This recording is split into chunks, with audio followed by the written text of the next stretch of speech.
Hello friends guys, स्वागत है आप लोगों का मेरे इस चैनल में। जैसे कि आप लोगों को पता है, मैं अपने चैनल में आप लोगों को ट्रेडिंग कोर्स सिखा रही हूँ एंड काफ़ी ज़्यादा टूल्स तो मैंने आप लोगों को सिखा ही दिया।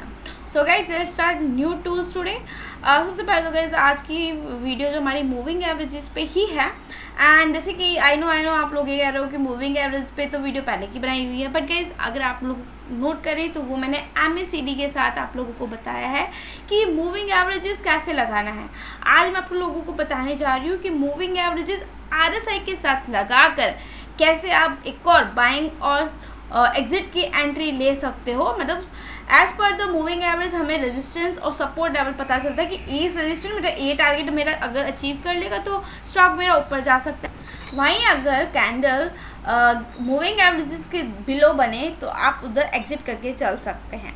सो गाइस देखिए, मूविंग एवरेजेस का जो यूज़ होता है मोस्टली सपोर्ट और रेजिस्टेंस के लिए होता है।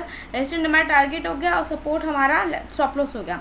मतलब जब मूविंग एवरेज के नीचे कैंडल बने तो वो हमें पता चल जाएगा कि हाँ, ये हमारा स्टॉप लॉस है, अभी हमें यहाँ से एग्जिट हो जाना है। सो गाइस देखिए, जब RSI बाइंग का इंडिकेट कर रहा होता है और मूविंग एवरेज लाइन को क्रॉस करके ग्रीन कैंडल ऊपर की साइड बनाता है तो हमारा बाइंग अपॉर्चुनिटी हमें देखने को मिलता है।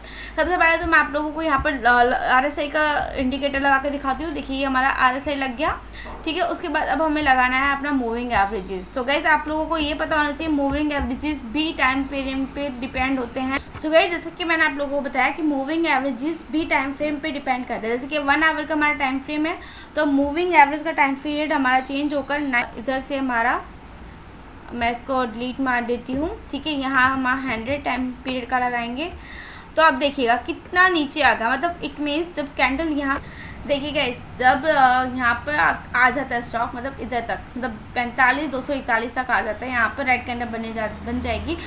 इट मीन्स हमारा यहाँ पर स्टॉप लॉस हो जाएगा, हम यहाँ पर एग्जिट हो जाएंगे। देखिए, निफ्टी 50 में और निफ्टी बैंक में काफ़ी लोग ऑप्शन ट्रेडिंग करते हैं तो उनके लिए बेस्ट रहता है। वैसे स्टॉक के लिए भी बेस्ट रहता है जो स्विंग ट्रेडर होते हैं कि जब तक स्टॉक यहाँ तक नहीं आता तब तक वो कैरी फॉरवर्ड करके चलते हैं और जब स्टॉक यहाँ पर आ जाता है तो वो यहाँ से एग्जिट हो जाते हैं, ठीक है। ये तो हो गया हमारा स्टॉप लॉस, ठीक है। और ऐसे ही जब ये वाला टाइम फ्रेम इधर ऊपर चला जाए, अब आपको तो स्टॉप लॉस लगा लिया और ये हो गया आपका।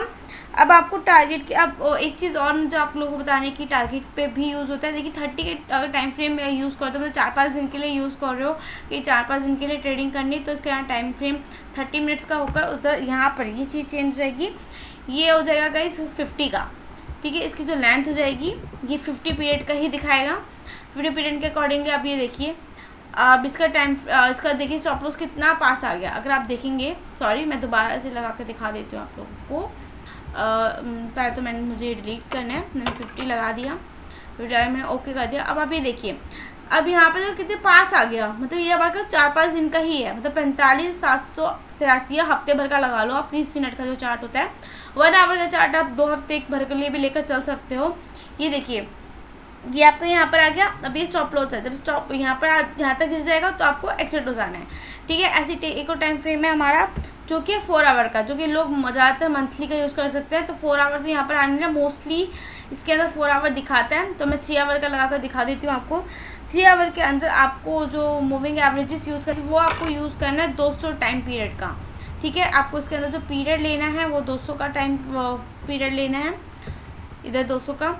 और थोड़ा सा ये लॉन्ग टर्म के लिए 1 महीने भर के लिए होता है कि महीने तक अगर स्टॉक यहाँ तक गिर जाता है, जैसे कि यहाँ पर आ जाता है 43,999 तक, देखिए एक बार यहाँ पर आ चुका है इस वाले टाइम फ्रेम पे, देखिए 41 तक आ चुका है, फिर यहाँ से दूर जाने लगा। गाइस जब भी कैंडल्स अपने मूविंग एवरेज से दूर जाने लगती हैं तो इट मीन्स ट्रेंड चेंज हो रहा है, स्टॉक ऊपर जा रहा है। और जब इसके पास आने लगती है इट मीन्स ट्रेंड रिवर्स हो रहा है, बेयरिश ट्रेंड आ रहा है, स्टॉक गिरने वाला है, ठीक है। मैंने आप लोगों को बता दिया मूविंग एवरेजेस टाइम फ्रेम के अकॉर्डिंगली यूज होता है। 1 आवर के चार्ट में 100 पीरियड का मूविंग एवरेज होता है। 4 आवर के चार्ट में इट मीन्स आप 3 आवर का चार्ट लगा सकते हो, उसमें 200 पीरियड का मूविंग एवरेज यूज होता है। 30 मिनट के चार्ट में 50 पीरियड का मूविंग एवरेज यूज होता है। देखिए, मूविंग एवरेज से हमें पता लगता है कि प्राइस कितनी बार लाइन पर आता है। एंड आप लोगों को सारे टूल्स लगाने हैं, जो मैंने टूल्स सिखाए हैं ना वो तो सारे लगाने हैं, लेकिन साथ के साथ आपको मूविंग एवरेज भी लगा कर चलना है कि आपको अपना स्टॉप लॉस पता होना चाहिए कि आपका स्टॉप लॉस कहाँ है और कौन सा आपका रेजिस्टेंस लेवल बन रहा है, ठीक है, उसके अकॉर्डिंगली आपको यूज़ करके चलना है। बाकी गाइस कुछ भी डाउट हो तो आप मुझे कमेंट करके पता कर सकते हैं।